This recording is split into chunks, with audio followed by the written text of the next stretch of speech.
Didik TV KPM. Hora Ashimoto wo me tegoran kurega anata no ayumu michi. Cikgu. Hai cikgu. Assalamualaikum. Konnichiwa. Konnichiwa. Lama tak jumpa cikgu. Cikgu bukan baru balik dari Jepun ke? Sebab itulah kita lama tak jumpa. Sebab itulah tengah sibuk belajar lagu Jepun. Amboi, sedap ni Sebab suara. dah tertawan pula dengan negara Jepun, nak pergi balik. So nak nyanyi lagu Jepun. Okeylah, cikgu pun suara pun sedap. Ni apa pula ni cikgu? Ini ada cenderamata lah untuk Irfan. Untuk dari saya Jepun. ke? Arigatou gozaimasu. Apa ni cikgu? Tak apa ni? Saya tak pernah pergi Jepun, pernah, saya tak pastilah. Ini kepala kereta api Shinkansen. Wow. So, beli khas dari Jepun untuk Irfan tau. Okey, cikgu. nanti Terima kasih banyak. Irfan boleh mainlah kat rumah. Main kat rumah dengan adik-adik. Okay, tadi cikgu nyanyi lagu apa? Saya rasa macam tertarik nak belajar lagu, juga ni cikgu. Mira A. Mira A. Okey, cikgu ajar dulu. Kita nak nyanyi. Okey. Kita sama-sama nyanyi. Hora Ashimoto wo me tegoran korega anata no.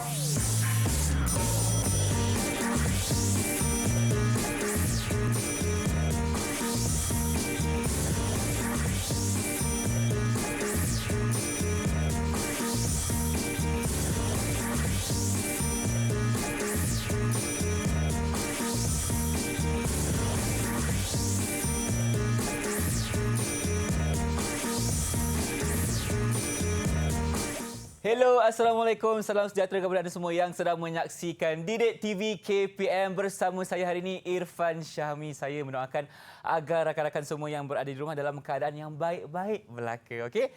Hari ini kita dalam slot menengah rendah untuk mata pelajaran apa? Kalau kita tengok sini ada globe ni untuk mata pelajaran geografi tentunya bersama dengan Cikgu Afiza Mat Khalid dari SMK Tunku Ampuan Najah Seremban Negeri Sembilan. Assalamualaikum cikgu, apa khabar? Waalaikumsalam Irfan. Sihat. Alhamdulillah. Okey, cikgu baru balik dari Jepun tadi Alhamdulillah baru sampai dari Jepun. Baru sampai terus ke Didik TV hari ni. Cuti sekolah kan? Okey, dan kita pun dah tahu hari ini kita akan belajar mengenai mata pelajaran geografi dan kita ada anak murid cikgu yang berada dalam talian, betul ke? Ya, ada 4 orang Ada hari ini. 4 orang. Jom kita dapatkan mereka. Okey, mungkin cikgu boleh perkenalkan anak murid cikgu, silakan.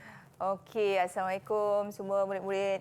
Kita pagi ni ada 4 anak dara. 4 anak dara. Kan? Pernah dengar lagu tu? 4 dara. Pernah. 4 dara. Okey, sebelum kita nak belajar lagi lepas ni tentang topik hari ini. Baik. So kita berkenalan dulu dengan anak-anak murid kita. Jom. So ada 4 orang hari ini. Kita ada Sarah Harun. Hai Sarah, Assalamualaikum. Lambai sikit. Hai, salam cikgu. Okey, hai Sarah. Kemudian kita ada Aiman Umaira. Hai, cikgu. Sihat Aiman? Sihat. Siti. Sihat, Okey, Alhamdulillah. alhamdulillah. Kemudian kita ada Siti Nurkalisa. Hai Siti. Hai, cikgu. Kena bangun awal pagi hari ni walaupun cuti sekolah. Okey, dan kita ada Syamimi Said. Hai Mimi. Kita panggil gelaran pendek je lah masing-masing kan, senang kan? Betul, senang cikgu. Sarah, Aiman, Lisa dan Syamimi. Ataupun Mimi. Okey, nampaknya itulah 4 anak murid cikgu yang bersama kami hari ini. Tentunya ada juga penonton yang bersama kami di rumah. Okey, jadi cikgu, untuk segmen yang pertama ni, apa yang kita akan sentuh? Okey, sebelum kita belajar topik hari ini, pengangkutan di Asia. Jadi kita kena tahu terlebih dahulu tentang benua Asia.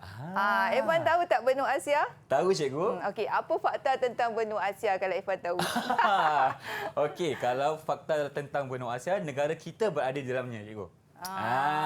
Okey, negara kita. Negara kita negara dalam benua kita Asia. adalah salah sebuah negara dalam Benua Asia. bahagian Asia, iaitu Asia Tenggara. Betul. Benua Asia ni besar dan dia merupakan benua yang terbesar di dunia. So dalam negara lebih kurang 40 buah negara dalam benua Asia ni sendiri, dan dalam banyak-banyak negara. Cuba Irfan tunjukkan negara mana yang Irfan pernah pergi dalam benua Asia tu. Okey, dalam benua Asia kalau kita lihat di sini, Irfan pernah pergi ke Korea Selatan, lepas tu Irfan pernah pergi ke Singapura, Indonesia dan juga Thailand. Oh, Ada banyak beberapa juga. negara yang Irfan pernah pergi sebelum Pernah ni. ke Arab Saudi? Belum lagi cikgu, bukan rezeki lagi lah. InsyaAllah nanti akan pergi. InsyaAllah, insyaAllah. Okey, Jepun belum kan? Jepun belum, Korea. sebab tu cikgu pergi dah tadi. So Korea Selatan dah pernah pergi. Pernah? Cikgu pun dah pernah pergi Korea Selatan. Wah, bestnya. Kan, Okey. best kan? Okey, ini kita akan belajar tentang sistem pengangkutan yang terdapat di benua Asia, di negara-negara Asia yang kita nak lihat yang utama sahaja. Yang selalu orang sebut-sebut macam Dubai, Japan. Betul. Kan? Jadi kita akan pergi ke negara-negara tersebut. Silakan. Ni negara-negara yang terletak dalam benua Asia. Okey? Kedudukan dia Jepun. Sebelum tu kita nak tanya juga yang murid-murid kita ni kan. Manalah tahu dia orang pernah pergi ke negara-negara Asia ni. Kita tanya, siapa yang pernah pergi salah sebuah negara dalam Asia ni? Pernah tak melancong ke dengan ibu bapa? Ada? Saya pernah punya. Cuba angkat tangan sikit, cerita dekat Abang Irfan. ada. Ada tu. Ramai. Okey, ada dua. Okey, siapa nak cakap dulu? Mimi? Apa pengalaman Mimi? Pernah pergi dekat Thailand dengan Arab Saudi. Oh lama. Arab Saudi buat apa? Umrah ke? Umrah. Alhamdulillah. Okey. Sarah ke mana Sarah? Sarah pernah pergi Indonesia dengan Thailand. Oh, bagus. Okey, boleh tak macam Mimi ceritakan sedikit apa yang pengalaman Mimi menaiki pengangkutan di negara tersebut? Pernah naik kapal terbang je. Untuk pergi dekat Arab Saudi dengan Thailand tu, untuk Thailand kita orang naik kereta je. Untuk pergi Arab Saudi naik kapal terbang. Naik kereta daripada mana tu? Mimi naik kereta daripada rumah Bukit lah Kayu Hitam Seremban. ke? Rumah daripada Seremban. Dari Seremban. Oh, dari Seremban sampai ke Bangkok. Macam tu. Bukan sampai sampai ke Thailand. Melalui ini Bukit Kayu Hitam ke? Lalu Bukit Kayu Hitam ke macam mana? Tak ingat. Tak ingat tak apa. Nanti kita Diorang ni kalau kita pergi sembang balik. berjalan, kebanyakannya tidur dalam kereta sebab yang bawa tu ibu bapa mereka kan. Tahu-tahu sampai kebanyakan kan, cikgu? Tahu sampai. Sarah, pengalaman Sarah macam mana? Naik pengangkutan apa? Ke mana tu? Sarah pergi Indonesia naik kapal terbang lah. Sampai ke lapangan terbang sana. Okey. Lapangan terbang apa dekat Indonesia tu? Apa nama? Ingat lagi tak? Ingat tak? Aduh, tak ingat lah cikgu dah lama. So, okey, tak apa. Kalau tak ingat, lepas ni kita akan belajar juga. Itu antara lapangan terbang di negara-negara yang mereka pergilah. Memang akan ke negara luar yang jauh, beribu-ribu kilometer. Betul. Memang kita akan naik kapal terbang. Okey, kalau kita naik kapal tu, lama pula ambil masa kan. Mungkin zaman dulu kita naik kapal tapi sekarang ada kemajuan kita naik kapal lebih terbang. cepat sampai kan. Okey. Jadi kita akan belajar hari ini berkaitan dengan pengangkutan darat yang diorang tadi Syamimi kata tadi dia ada naik kereta menggunakan Naik jalan kereta. darat je hingga ke Thailand. Okey, mungkin pergi Hanyai agaknya Mimi. Mungkin. Macam Sarah pergi ke mana tadi? Indonesia menaiki kapal terbang. Okey. Dan kita ada pengangkutan udara tadilah yang kapal terbang dan kita ada juga pengangkutan air. Pengangkutan air ni penting kalau zaman dahulu, zaman nenek moyang kita, kita menaiki kapal untuk mengerjakan haji. Betul, kan cikgu. dan mengambil masa yang panjang perjalanan. Tapi sekarang dah tak lama dah, dalam 12 jam kita dah sampai ke Jeddah, lapangan terbang antarabangsa nilah Jeddah. Jadi kita akan belajar 3 jenis pengangkutan hari ini, Irfan. Okey. Yang pertama kita ada pengangkutan udara, pengangkutan darat dan juga pengangkutan air, cikgu ya. Baik, itulah dia sedikit sebanyak mengenai apa kita akan belajar hari ini. Sekarang ni kita nak berhenti berehat seketika. Jumpa anda selepas ini. Jangan ke mana-mana.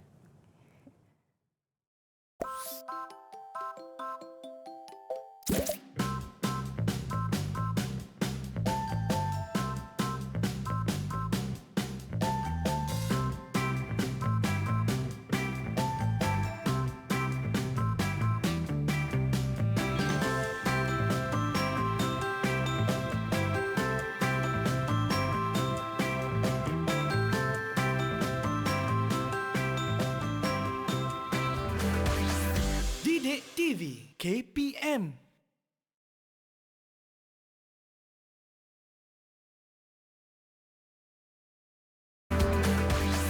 Didik TV KPM.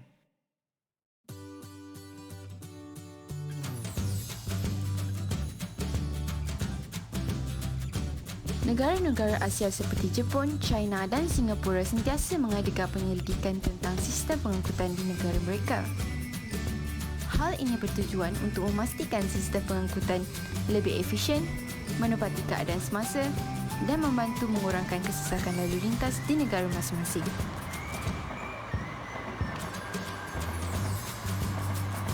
Setelah mempelajari bab ini, anda dapat mengetahui dengan lebih lanjut tentang kemajuan pengangkutan di Asia. Baik, nampaknya tadi sebuah video yang sangat-sangat menarik mengenai pengangkutan darat, cikgu. Ya, pengangkutan darat. Mungkin cikgu boleh ceritakan sedikit apakah sebenarnya intipati video tersebut? Okey, kalau kita lihat video tadi, Irfan, sebenarnya berkaitan dengan pengalaman menaiki kenderaan ataupun pengangkutan daripada satu negara ke negara yang lain yang melibatkan beribu-ribu kilometer. Jadi dengan permulaan kita menaiki kapal terbang, kemudian tiba di negara tersebut kita menaiki kereta api pula. Okey. Dan kereta api yang ada dalam video tersebut adalah kereta api Shinkansen yang cikgu cerita tadi yang terletak di negara Jepun. Ini contoh kereta api dah. Itulah mainan yang cikgu ada kepada Irfan tadi tu. Jadi ambil balik. Okey, dan kita menaiki Airbus tadi kan, kapal terbang juga. Okay. Baik, kenapa kat sini ada banyak peta-peta ni, cikgu? Okey, jadi hari ini sebenarnya kita nak belajar berkaitan dengan jaringan pengangkutan yang 3 jenis tadi, iaitu pengangkutan darat, lagi udara dan satu lagi kita ada pengangkutan air. So kita ada 3 jenis. Kita nak fokus yang pertama dulu, iaitu pengangkutan darat yang utama di Asia dan kita fokus kepada landasan kereta api. Okey, boleh. Sebab tadi video berkaitan dengan kereta api kan. Jadi yang darat ni kita ambil ada berapa ni Irfan? Ada 5 jenis yang utama di Asia. Okey, kita ada kereta api di India. Kalau India ni tak boleh lepas daripada kereta api. Kalau tengok filem Hindustan, mesti ada punya lah. Wajib ada kereta api dalam movie tu. Itu adalah pengangkutan utama di India. Okey. Yang kedua kita ada kereta api Trans-Siberia. Dekat negara mana ni? Pernah dengar tak? Negara Siberia ke, cikgu? Mana Siberia? Siberia ada dekat. Tak apa, lepas ni kita cari. Okey. Kemudian kita ada kereta api di Jepun, Shinkansen. Okey, kereta api berkelajuan tinggi di Korea Selatan. Irfan pernah pergi kan? Pernah. Naiki tak kereta api di sana? Mestilah, cikgu. Laju, cikgu. Efisien pula tu. Kan kalaulah ada di negara kita. Kita doakan satu hari nanti akan ada, cikgu. Sebab kita pun tengah dari Kuala Lumpur ke Kota Baru, Kelantan. Manalah tahu kan. Betul, cikgu. Kita doakan sama-sama. Okey. Kemudian kereta api berkelajuan tinggi Beijing ke Shanghai. Beijing di mana? China, cikgu. China. Okey. Jadi 5 kereta api utama ni adalah pengangkutan darat yang utama di Asia. Jadi kita akan pergi satu persatu dulu. Sebelum Irfan pergi tempat-tempat lokasi tu, kita tengok dulu contoh yang ada di negara India tadi. Ini antara pemandangan landasan dan juga kereta api di negara India. Cantik sebenarnya bila melalui kita menaiki kereta api tu, kita dapat lihat pemandangan kiri dan kanan tu kan. Betul. Jadi kalau pergi negara-negara luar ni memang kita nak tengok pemandangan yang berbeza dengan Malaysia kan. Jadi dia antara yang paling banyak jaringan dekat India ni. Jadi bila kita jumlahkan keseluruhan landasan kereta api di India ni mencecah 66,000 lebih kilometer. 66,000 kilometer. Bayangkan dia antara yang terbanyak di dunia lah. Okey. Kemudian kita ada Trans-Siberia. Inilah landasan Trans-Siberia. Dan kereta api ini ataupun landasan ini antara landasan yang terpanjang juga di dunia. Terpanjang juga. Bayangkan daripada Bandaraya Moskow. Dekat Rusia tu. Okey, hinggalah ke Vladivostok. Cuba Irfan pandang peta tu. Alright. Kita ada yang Rusia panjang, yang atas dekat Rusia tu kan. Okey. Vladivostok tu dekat bawah sekali yang berhampiran dengan Jepun. Hingga ke tengah benua Asia tu. Bergerak melintasi semua benua Asia tu kan. Ini agak-agak berapa kilometer, cikgu? Melebihi berapa kilometer tu? Tak silap saya lebih 9,000, cikgu. Lebih. Sangat panjang dan dia mengambil masa hingga 8 hari perjalanan daripada Vladivostok ke Bandaraya Moskow. Ibu negara Rusia lah. Dan dia melalui juga tasik yang utama ataupun tasik air tawar yang paling dalam di dunia, iaitu tasik Baikal. Jadi kita akan lihat pemandangan di tepi tasik tersebut. Saya teringin cikgu nak kan? pergi sana, nak tengok pemandangan tasik air tawar ni cikgu sebenarnya. Ya, sangat panjang dan mengambil masa seminggu lebih untuk Sampai. tiba di tempat berkenaan. Okey, kemudian kita ada di Jepun lah. Ni digelar juga bullet train. Dia macam peluru, lari dia laju sangat. Okey, dan dia sangat efisien sehingga kan bila pemandu tu terlewat beberapa saat pun dia minta maaf sampai berulang-ulang kali kepada negara dia dan kepada penduduk Jepun sekali. Walaupun yang lewat tu 20 saat. Buatlah dia buatnya, hai, minta maaf, minta maaf. Itulah dia punya kecekapan dari segi keselamatan dan antara yang paling selamat juga sifar kemalangan untuk kereta api Shinkansen ni. Setakat dia bermula operasi, hinggalah setakat ini juga tak ada kemalangan yang melibatkan ribuan nyawa terkorban. Begitu selamat dan efisien lah. Okey, kemudian ini contoh di Korea Selatan lah yang macam pernah dengar lihat filem Train to Busan tak? Mestilah cikgu. Kita minat cerita-cerita macam tu. Sama kita kan. Inilah dia laluan daripada Bandar Susio sampailah ke Busan yang lebih kurang 500 km juga. 500 jarak km. dia tapi mengambil masa dalam 2 jam sahaja perjalanan, 2 hingga jam lebih lah macam tu. So sangat laju. Okey. Tetapi kena ingat juga sebenarnya yang pertama di dunia yang ada kereta api berkelajuan tinggi ni adalah negara mana cikgu? Jepun. Negara Jepun. Okey, tapi kita nak tanya juga kat murid-murid kita hari ini, mungkin dia juga dah melayari ataupun mencari maklumat-maklumat di internet berkaitan dengan pengangkutan darat ni, yang kereta api ni. Okey. Ada tak di kalangan murid kita yang nak bercerita tentang kereta api ataupun pengangkutan darat ni? Ada tak yang nak berikan pandangan kepada cikgu? Silakan Syamimi. Ya, saya akan beritahu tentang landasan kereta api di Trans-Siberia.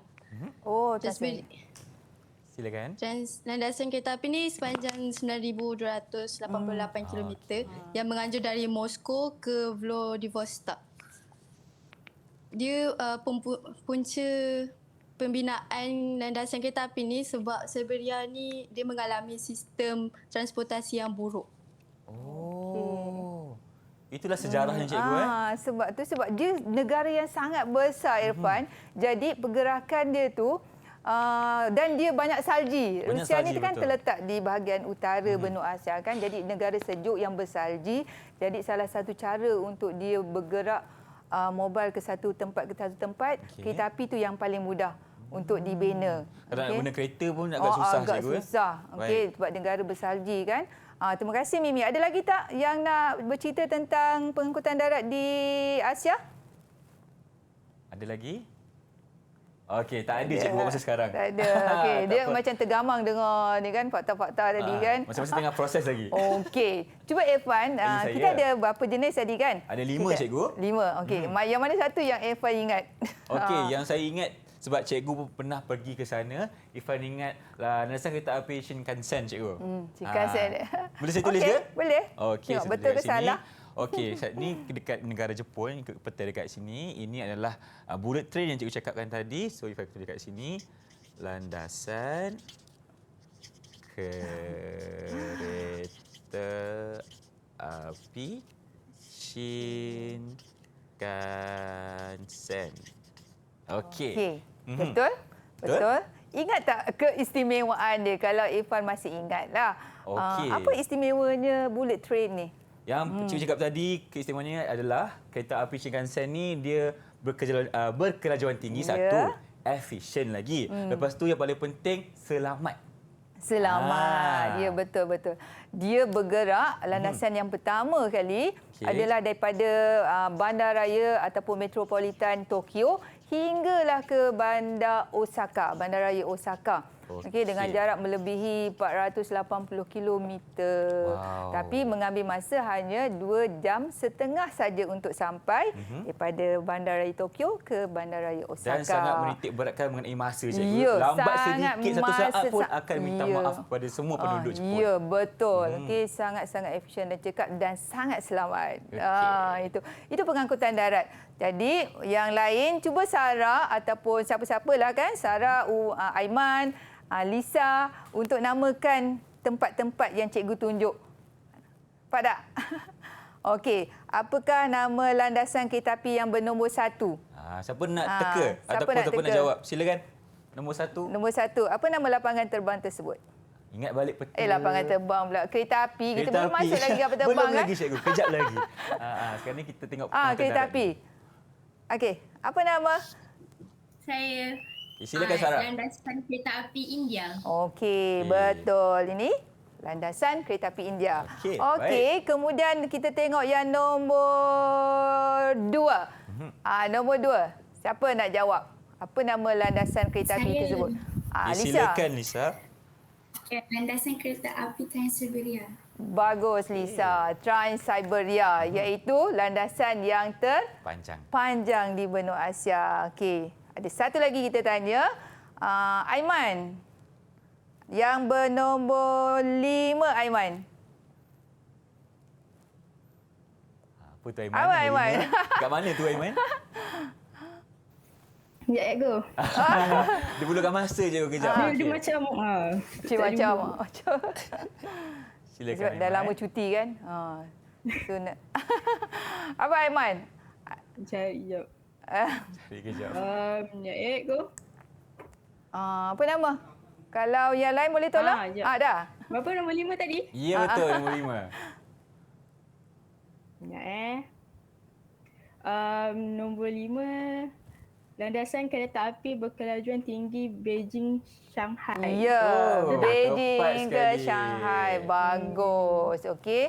Jadi yang lain-lain tu, Ifan masih ingat kan kita ada 5 pengangkutan yang utama untuk pengangkutan darat. Baik. Okey, kita nak pergi pengangkutan seterusnya. Yang mana, cikgu? Tadi kita kata kita naik apa? Kapal terbang, cikgu? Ya, Kita kapal nak tengok terbang. yang udara So, punya kita pula. Okey. akan menaiki kapal terbang untuk pergi ke Dubai. Pergi ke Dubai. Okey, nak tengok Burj Khalifa ke? Apa kan? Itu antara yang terkenal di dunia kan. Yang paling sibuk juga. Inilah dia lapangan terbang antarabangsa Dubai. Dia antara lapangan terbang yang paling sibuk di dunia. Okey. Dan dia melibatkan juga fakta berkaitan dengan Dubai ni, lapangan terbang antarabangsa Dubai ni memberi pekerjaan hampir kepada 90,000 penduduk dia. Wow. Okey. Tahu tak Dubai ni adalah negara di mana? Negara di Kat mana United letaknya Arab Dubai? Emirates. Ya, dia salah sebuah negara UAE. Okey, antara negara yang terkenal lah dekat, dia ada 7 buah negara dekat UAE tu. So Dubai, jadi Dubai ni adalah antara yang terkenal di Asia Barat. Okey, dan dia menjadi hub penerbangan juga. Maknanya kalau kita dari KLIA nak menuju ke Jeddah, kalau kita menaiki Emirates kan, kita akan berhenti transit di situ. Mungkin kapal terbang isi minyak ke kan. Mungkin kita pun nak rehat bagi makan dulu ke. Dapat juga kita merasa berada di Dubai kan, walaupun tak tengok Burj Khalifa tu. Itu antara pengalaman bila saya mengerjakan umrah tu. Okey, ini di Dubai. Okey. Kemudian kita ada juga lapangan terbang antarabangsa Hong Kong. Hong Kong ni juga terkenal di Asia di atas keunikan dia. Apa yang unik tu, cikgu? Unik. Cuba tengok gambar dalam slide ni. Ini adalah tapak landasan untuk lapangan terbang. Dan dibina sebenarnya di atas tanah yang ditambak di atas laut. Bayangkan asalnya laut, kemudian ditambak dan dibina tapak lapangan terbang. Macam lebih kurang pulau yang dibuat, cikgu. Okey. Jadi sebab Hong Kong kan dia sebuah pulau yang tidak berapa besar kan. Jadi dia perlukan ruang untuk membina lapangan terbang disebabkan pelancong yang ramai keluar masuk ke negara Jepun. Jadi kerana mereka mempunyai teknologi, tak ada masalah untuk membuat perkara-perkara yang baru, inovasi baru Jadi membina tapak tu di atas tanah tambak laut. Itu uniknya lapangan terbang Hong Kong. Terbangsa Hong Kong. Kalau Irfan biasa melayari internet, tengok lihat video-video di mana-mana bahagian di internet, kapal terbang tu akan menyusuri bangunan-bangunan tinggi di Hong Kong. Oh, dah kan lalu Kalau kita tengok macam ngeri kan sebenarnya, tapi betul cantik melalui bangunan-bangunan yang tinggi di Hong Kong dan melandas di tapak yang berhampiran dengan laut. Memang cantik pemandangan. Kalau tadi kita dah lihat bagaimana struktur lapangan terbang Hong Kong, cikgu. Nampaknya dekat sekarang ni Irfan ada peta pula. Adakah Irfan kena buat latihan sekarang ni? Ya, betul. Okey. Cuba Irfan namakan lapangan terbang yang bertanda X. Kalau kat slide ni lah, yang bertanda X. X itu adalah negara China, cikgu ya? Okey, betul. Okey, Bagus. Irfan belum pernah pergi ke China lagi, tapi tahulah. Okay, di sini adalah lapangan terbang antarabangsa Chengdu, cikgu. Chengdu, okey, bagus. Betul ke salah, cikgu? Betul. Betul. Ejaan pun betul. Okey. Yang Y kedua, pula, apa nama lapangan terbang antarabangsa Y adalah itu Malaysia. Okey, Y ini adalah Singapura. Singapura kita ada lapangan terbang antarabangsa Changi. Changi. Okey. Bagus. Betul ke ejaan saya, cikgu? Betul, lapangan terbang antarabangsa Changi. Okey. Baik. Jadi itu berkaitan dengan pengangkutan udara. Sekarang ni kita nak pergi pengangkutan air pula. Air pula. Okey. Ini yang ketiga, silakan, cikgu. Yang ketiga, pengangkutan yang ketiganya antaranya adalah pelabuhan Hong Kong. Itu antara pelabuhan yang paling cekap juga dia punya perkhidmatan di benua Asia dan paling sibuk juga menjadi hub perdagangan kapal-kapal kontena. Okey, ini antaranya. Okey, kita tandakan lokasi. Irfan lihat di peta yang gantung tu, di mana letaknya pelabuhan Hong Kong, Irfan? Pelabuhan Hong Kong di sini, cikgu. Betul, sebab dia berdekatan dengan negara China. Betul. Kan. Okey, ada Irfan pulau tulis sini ya, cikgu. Okey. Okey. Pelabuhan Hong Kong. Okey.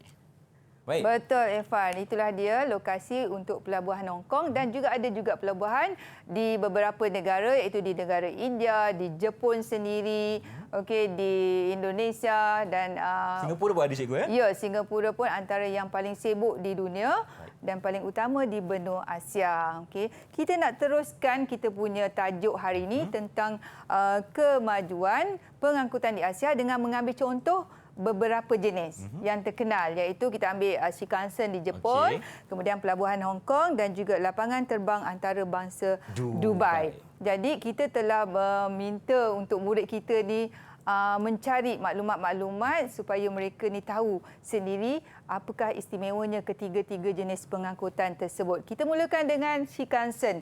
Okey, bahagian siapa untuk menjelaskan? Siapa ditugaskan ni untuk menerangkan Shinkansen? Okey, silakan Aiman. Okey, kereta api Shinkansen ni dia terletak di negara matahari terbit, iaitu negara Jepun.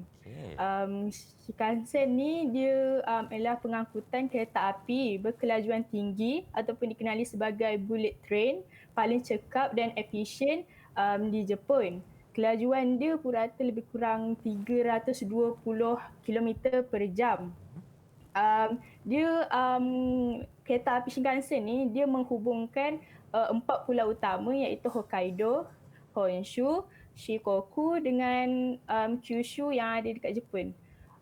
Lepas tu kereta api Shinkansen ni dia dikendalikan oleh Japanese National Railways ataupun JNR. Laluan kereta api Shinkansen ni dia melibatkan bandar metropolitan seperti Tokyo ke Nagoya, ke Kyoto, ke Osaka. Jumlah perkhidmatan kereta api Shinkansen ni dalam sehari sebanyak 358 perkhidmatan. Kira-kira dalam 445,000 penumpang dalam sehari. Keistimewaan kereta api Shinkansen ni dia menepati masa. Kereta api ni sangat menepati masa sampai 1 saat pun dia tak boleh lah. Untuk alih tertinggal, tak boleh terlepas satu saat tu. Lepas tu keselamatan dia ni dia mempunyai rekod rekod kemalangan pada kadar sifar. Maksudnya keselamatan dia ni cemerlang lah dekat Jepun. Okey, Aiman. Kemudian Ada lagi Aiman. sama Pak lagi sikit. Lepas tu dia ada sistem penggera dan pengesan kereta api segera. Maksudnya dia ada sensor macam tu lah. Dia ada sensor, lepas tu dia akan bagi signal dekat kereta api kalau ada macam gempa bumi kan. Jepun kan dia macam ada selalu terjadinya gempa bumi kan. Jadi dia akan bagi signal ataupun isyarat dekat kereta api supaya memberhentikan kereta api kalau dengan kadar segera lah kalau ada kecemasan macam tu lah. Okey. Okey. Ulama, terima kasih Aiman. Penjelasan yang sangat-sangat mantap di situ. Okey, kita nak dengar pasal Dubai pula. Okey, Dubai. Siapa pula tugaskan dengan untuk Dubai? cepat. Sarah ke siapa? Dubai. Mimi. Yalah, Sarah cerita pasal Dubai. Okey, silakan Sarah. Okay. Lapangan terbang antarabangsa Dubai ni dia terletak di metropolis Dubai yang merupakan sebuah metropolis terbesar, moden dan termasyur di Emirat Arab Bersatu UAE. Dia merupakan lapangan terbang yang termoden dan paling sibuk di dunia.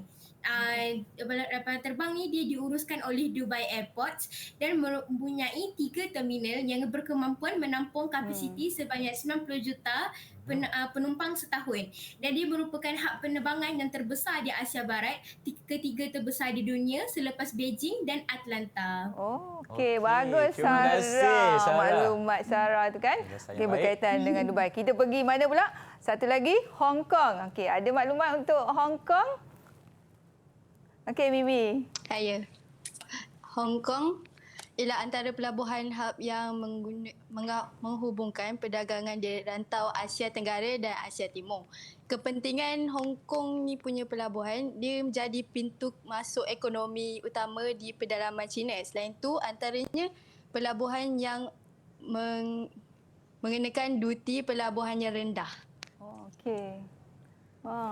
Tu berkaitan dengan Hong Kong antara yang paling sibuk di dunia dan sentiasa cekap dalam perkhidmatan mereka sehingga maknanya banyak kontena-kontena dari segi barangan siap daripada kilang dan juga barangan mentah dan juga feri penumpang. Kalau kita daripada Tanah Besar China ke Pulau Hong Kong, memang ada feri penumpang tu untuk perjalanan waktu siang dan malam yang cantik pemandangannya. Okey, cikgu. Terima kasih banyak. Dan juga saya ucapkan tahniah kepada anda murid cikgu yang berjaya menjelaskan dengan baik sekali. Tahniah saya ucapkan dan sekarang ni kita nak berhenti berehat dulu. Jumpa anda selepas ini di Didik TV KPM.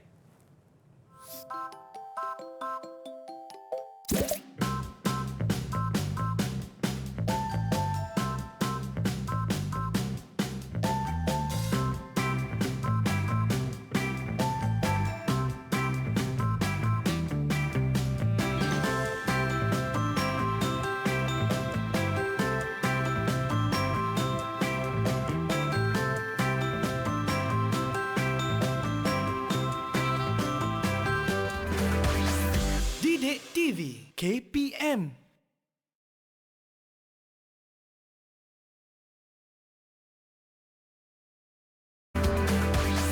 Didik TV KPM. Terima kasih kerana masih bersama kami di Didik TV KPM. Tentunya dalam mata pelajaran geografi, kita sedang belajar mengenai pengangkutan udara, darat dan juga air. Kalau tadi kita dah tengok ciri-ciri dan apakah ia, sekarang nak tengok apa pula cikgu? Kesan ke? Okey, tadi kita dah belajar berkaitan dengan jaringan-jaringan pengangkutan darat, udara dan air yang utama di Asia. Sekarang kita nak pergi kesan pula. Apakah kesan akibat daripada kemajuan dalam perkembangan sistem pengangkutan di Asia? Jadi kesannya mestilah melibatkan masyarakat, kesannya kepada ekonomi di negara tersebut dan juga kesan kepada alam sekitar kita. Pasti mesti ada kesan kan setiap sesuatu yang berlaku tu. Jadi kita akan minta penjelasan kepada murid-murid kita yang ada pada pagi ini sejauh manakah perkembangan sistem pengangkutan di Asia ini akan memberi kesan kepada masyarakat dan juga kepada ekonomi di negara itu sendiri. Jadi apa kata kita dengar mereka pula menjelaskan kan. Kita berehat sekejap bagi dia orang bercakap Kita dengar pendapat kan. anak murid cikgu pendapat pula. anak murid. Okey. Sejauh manakah perkembangan sistem pengangkutan di Asia memberi kesan kepada masyarakat di Asia? Okey, ada siapa yang akan menjelaskan dahulu? Saya. Okey, Silakan Sarah. Okey, saya nak jelaskan tentang kesan pengangkutan ni kepada masyarakat. Okey, pertama sekali dia memberikan dia mewujudkan banyak peluang pekerjaan untuk penduduk setempat.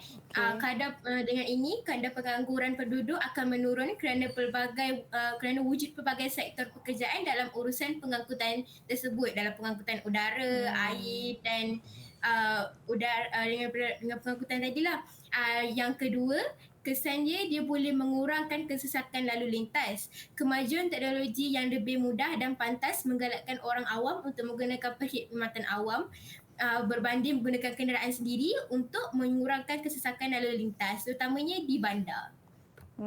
Terima kasih atas penjelasan yang sangat-sangat menarik. Ada lagi tak pandangan yang lain sejauh mana pengangkutan ini memberi kesan kepada masyarakat di Asia selain daripada memendekkan masa perjalanan, memberi peluang pekerjaan tadi yang seperti Sarah cakap tadi? Ada ni pandangan daripada yang lain, Lisa, Aiman dan juga Mimi. Saya nak cakap kesan dekat ekonomi. Cikgu minta untuk masyarakat dulu. Masyarakat Kejap lagi baru betul. ekonomi. Lisa. Okey, sebelum kita pergi ke ekonomi sebenarnya, kalau Irfan sendiri, apakah Irfan rasa kebaikannya perkembangan sistem pengangkutan di negara kita sendirilah. Di negara kita tak payah pergi ke negara lain. Kita tengok di Malaysia sendiri, kesannya kepada masyarakat kita, kepada rakyat Malaysia sendiri, selain daripada memendekkan masa perjalanan, memberi peluang pekerjaan. Okey, Irfan rasa satu kebaikan di mana kalau kita menggunakan pengetahuan awam ni, Irfan boleh cakap dari sini adalah perpaduan, cikgu. Sebab kalau kita berjumpa dengan orang ramai dalam train dan sebagainya, kita akan ada peluang untuk bercakap dengan orang yang berbangsa lain. Ya, okey. Maknanya Irfan biasa naik LRT, MRT. Biasa, cikgu. Kita orang muda memang macam tu. Okey. Bagus. Menggunakan pengangkutan awam oleh masyarakat sebenarnya salah satu cara kita mengurangkan kesesakan lalu lintas, terutama di bandar-bandar besar lah. Contohnya Kuala Lumpur lah kan. Betul. Jadi untuk mengurangkan kesesakan lalu lintas, pentingnya kemajuan dalam sistem pengangkutan awam kita. Jadi di Kuala Lumpur sendiri pun kita dah ada monorail, lagi LRT, MRT. Maknanya Irfan lagi tahu tu sebab Irfan biasa naik kan. Sebab cikgu daripada Seremban, biasa menaiki kereta melalui highway. Tapi lebuh raya di Malaysia juga antara yang terbaik jugalah di Asia. Jadi pentingnya perkembangan tu, kesan tu untuk kebaikan kita juga sebenar, untuk masyarakat juga. Baik, cikgu. Seterusnya, cikgu. Seterusnya kita nak bagi kesan kepada ekonomi pula. Ekonomi pula. Okey, baik. Tadi siapa nak terangkan ekonomi? Okey, Lisa, silakan. Okey, pengangkutan dekat Asia ni dia akan menyebabkan bandar berkembang menjadi hub perdagangan. Contohnya macam Tokyo, Kyoto, Nagoya dan Osaka dekat Jepun. Lepas tu dia akan mewujudkan lebih banyak pembinaan pusat rekreasi dan hotel bertaraf antarabangsa. Contoh macam Burj Al Arab dekat Dubai. Pembinaan ni dia akan menyebabkan nilai hartanah Dubai meningkat, so akan meningkatkan ekonomi Dubai. Okey. Itu contoh di Dubai lah. Ada lagi pandangan yang lain berkaitan dengan kesan kepada ekonomi? Sarah nak cakap lagi. Siapa? Aiman? Tak ada. Okey. So, berkaitan dengan kesan yang baik kepada ekonomi kita, tentunya dia akan menjadikan sebuah negara tu lebih terkenal. Betul. Okey, terutama dalam bidang pelancongan. Jadi biasanya pengangkutan udara ni penting memang untuk meningkatkan ekonomi kita dalam sektor pelancongan. Betul, jadi kita bergerak daripada satu tempat ke satu tempat, menaiki kapal terbang, mengambil masa yang pendek. Jadi terutama negara-negara yang memang sekarang ni orang menunggu menunggu untuk melancong keluar kan, dah tak sabar dah ni nak pergi, macam Irfan kata nak pergi Jepun kan. Betul. Okey, untuk melihat sendiri. Jadi dengan secara tidak langsungnya ekonomi negara tersebut akan berkembang, maju menjana pendapatan daripada kemasukan sektor pelancongan ni dari segi pertukaran wang asing. Itu menjana ekonomi negara-negara tersebutlah. Dan Kita sendirilah juga Malaysia pun sama menerima kemasukan pelancong kan. Dan itu juga sedikit sebanyak untuk menarik pelabur asing untuk masuk ke negara kita, cikgu. Pandai Irfan menyebut. Sebab kalau kita memang terkenal dalam pelancongan dan kita akan membuka mata pelabur-pelabur asing untuk masuk ke negara kita, seterusnya meningkatkan ekonomi negara. Bagus Irfan, dan juga anak-anak kita pun bagus juga memberi penjelasan berkaitan kesan kepada masyarakat dan juga ekonomi di Asia. Baik cikgu, terima kasih untuk penjelasan segmen ini. Ada lagi kesan-kesan yang kita belum sentuh, tetapi sekarang kita nak berhenti berehat seketika. Jumpa anda lagi selepas ini. Jangan ke mana-mana.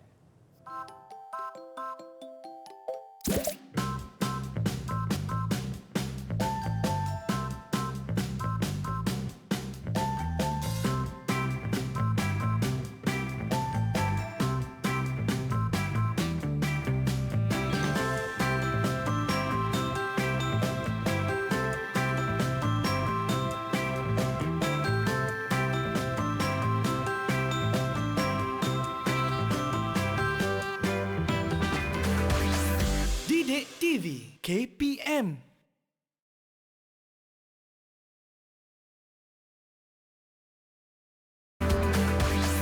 Didik TV KPM. Bertemu kembali kita di Didik TV KPM dan kita akan teruskan dengan kesan yang seterusnya mengenai pengangkutan. Okey, kita akan teruskan dengan alam sekitar pula sekarang ni. Jom kita mulakan cikgu.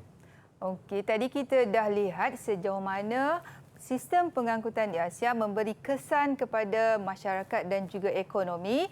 Jadi kita nak tahu juga kesan perkembangan pengangkutan ini terhadap alam sekitar pula. Mungkin ada kesan yang baik dan juga ada kesan yang buruk. Okey, dalam kita membangunkan sesuatu perkara, kita kena lihat kita punya kelestarian alam sekitar juga. Jadi kita nak tanya murid kita, apakah kesan perkembangan pengangkutan di Asia yang berlaku terhadap alam sekitar kita dari segi, dia ada dua Irfan, kesan negatif dan juga kesan positif. Jadi kita nak dengar siapa yang akan menjelaskan tentang sejauh mana dah kesan ini terhadap alam sekitar. Okey, itu dia Aiman Humairah, silakan. Okey, saya mulakan daripada kesan positif lah. Jadi kalau kesan positif pengangkutan terhadap alam sekitar ni, kereta api berkelajuan tinggi mengurangkan pencemaran alam sekitar. Macam dekat Jepun kan dia ada kereta api Shinkansen tu. Jadi kereta api ni dia macam kurang mengeluarkan gas-gas berbahaya lah. Berbanding dengan kereta-kereta, van-van semua tu kan, kalau kereta-kereta kan banyak mengeluarkan gas-gas yang berbahaya yang boleh menghakis lapisan ozon macam tu.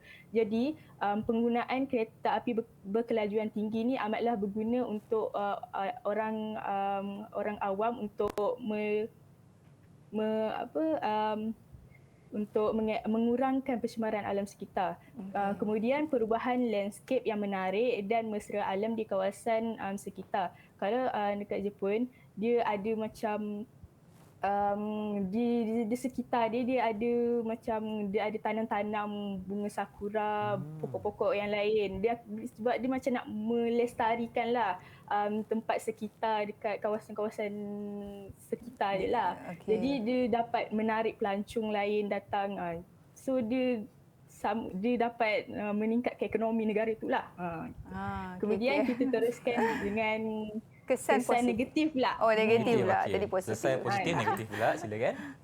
Okey, kalau kesan negatif dia pencemaran bunyi. Sebab kalau dekat lapangan terbang kan dia macam bising. Jadi bunyi yang bising tu dia boleh mengganggu ketenteraman penduduk dekat sekitar lapangan terbang tu. So dia macam dia macam bising lah. Mengganggu lah. Yelah. Pencemaran bunyi. Tak tenteram orang. Lepas tu yang kemudian pencemaran air, pencemaran air sebab tumpahan minyak daripada kapal yang macam nak berdagang yang dekat pelabuhan tu, kan biasanya kan kadang-kadang dia macam tertumpah minyak. Kadang-kadang. Dia macam adalah masalah dia. Okey. Jadi bila tumpahan minyak ni dia boleh menyebabkan kepupusan hidupan akuatik. Kepupusan hidupan marin yang dekat laut tu lah, macam ikan, sotong. Jadi bila macam tu dia boleh mencemarkan alam sekitar. Itu je. Baik, terima kasih Aiman Umairah atas penjelasan yang begitu menarik. Nampaknya kalau kita gunakan pengetahuan air macam Aiman cakap tadi, ikan dengan sotong akan terjejas juga. Okey. Tak, dia sebab tumpahan minyak tu menutupi permukaan air laut. Jadi betul. kehidupan di bawah tu akan terancam lah dari segi hidup dia, hayat dia kan. Itu kesan positif dan negatif akibat perkembangan dalam sistem pengangkutan di Asia. Baik. Okey, kita ada latihan seterusnya. Latihan? Okey. Kita Latihan dah apa tu, belajar. cikgu? Okey, cuba lihat. Ni kita suruh mereka jawab. Ni soalan ringkas je, rasa Irfan pun boleh jawab. Baik. Apakah nama kereta api berkelajuan tinggi di negara Jepun? Angkat tangan, terus jawab. Siapa? Silakan. Aiman. Sebab Aiman dia suka Semangat, Jepun kan? Okey, silakan Aiman. Apakah jawapannya untuk soalan pertama? Kereta api berkelajuan tinggi Shinkansen. Memang dia tahulah cikgu. Tadi dia dah Memang buat dia- banyak pembacaan mengenai Dia banyak ni. bercerita pasal Jepun tadi kan? Betul. Okey, soalan 2. Kereta api Trans-Siberian menganjur dari bandar mana ke bandar mana? Nak jawab angkat tangan. Ni. Okey, silakan. Syahmi. Mimi. Daripada Moskow ke Vladivostok. Susah nak menyebut Vladivostok. bandar Moskow dan Vladivostok. Baik. Okey, itu betul Mimi. Ketiga, lapangan terbang antarabangsa yang manakah dibina di atas kawasan tambakan laut? Siapa cepat dia? Okey, satu. Okey, Baik, Lisa. silakan. Lapangan terbang antarabangsa Hong Kong. Betul, Lisa. Dan soalan keempat, apakah kegiatan ekonomi yang berkembang seiring dengan kemajuan dalam pengangkutan udara? Okey, siapa yang Saya jawab? pelancongan. Bagus. Pelancongan. Ini soalan objektif. Okey, dah ada pilihan jawapan. Apakah persamaan bagi kedua-dua kereta api berikut iaitu landasan Trans-Siberian dan juga landasan kereta api India? Adakah dia berkelajuan tinggi? B. Kereta api yang moden. Yang C. Landasan yang panjang atau kadar bayaran tambang? Apa yang sama? Landasan yang panjang. Landasan yang panjang. Laju dia jawab Betul, Sarah ni. Sarah. Okey, yang kedua, Baik. penyataan manakah yang benar tentang lapangan terbang antarabangsa Dubai? A.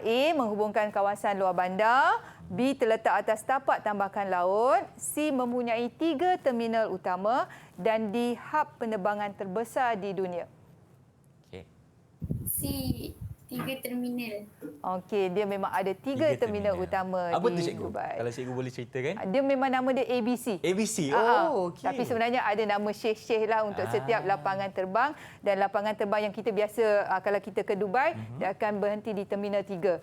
Itu memang khas untuk Emirates punya penerbangan. Baik. Okey, soalan seterusnya. Apakah kesan pengangkutan awam dalam foto berikut?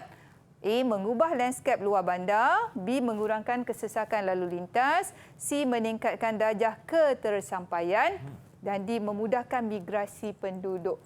Okey. Mana Ini satu adalah jawapan? gambar LRT cikgu ya? Ya, apa ni? BKL, Rapid KL. Rapid KL. Okey. Apa jawapannya? Saya nak jawab B. Mengurangkan kesesakan lalu lintas. Ya, mengurangkan kesesakan lalu lintas. So, latihan hari ini, alhamdulillah, semua murid dah berjaya Berikan menjawab tepukan untuk anak-anak cikgu. soalan. Dah berjaya menjawab berkaitan dengan kesan jaringan-jaringan pengangkutan. Jadi, cikgu harap dan Irfan juga telah mengetahui berkaitan dengan perkembangan sistem pengangkutan di Asia, iaitu ada 3 tadi. Apa dia? Kita ada pengangkutan darat, Darat, udara dan juga air. Bagus Irfan. Dan murid-murid kita pun dah menjelajah hampir ke banyak negara. Betul. Di Jepun yang ada Shinkansen. Kemudian kita telah pergi ke mana tadi? Hong Kong. Hong Kong pun ada. Kita pergi ke Dubai, Korea Selatan. Jadi banyak negara di Asia yang terkenal dengan sistem pengangkutan mereka. Dan cikgu harap topik hari ini telah membuka ruang dan impian murid-murid, termasuk Irfan sendiri untuk terbang ke negara-negara yang disebutkan tadi. Cikgu, Irfan nak tanya cikgu, apakah penilaian yang cikgu boleh buat berdasarkan prestasi anak murid cikgu hari ini? Okey, alhamdulillah Sarah, Kalisa, Syamimi dan juga Aiman telah berjaya menyelesaikan tugasan-tugasan yang diberi sebab kita nak biar mereka sendiri mencari meneroka berkaitan dengan pengangkutan di Asia. Yang sebelum ni mereka tahu hanya di Malaysia sahaja kan. Cikgu. Dan bagaimana pula untuk rakan-rakan yang berada di rumah untuk mendapatkan latihan pengukuhan? Di mana cikgu? Oh, boleh. Dekat mana dapat latihan tu? Saya akan cuba share, berkongsi latihan-latihan ini dalam dalam Google Classroom ada, boleh, tak ada masalah. Dalam Sumberku pun boleh. Kat Sumberku pun ada juga. Okey cikgu. Baiklah, terima kasih banyak atas segala perkongsian hari ini. Saya mendoakan agar semua dapat manfaat yang lebih banyak tentang pengajaran kita. Okey cikgu, kalau ada kita jumpa lagi. Assalamualaikum. Bye bye.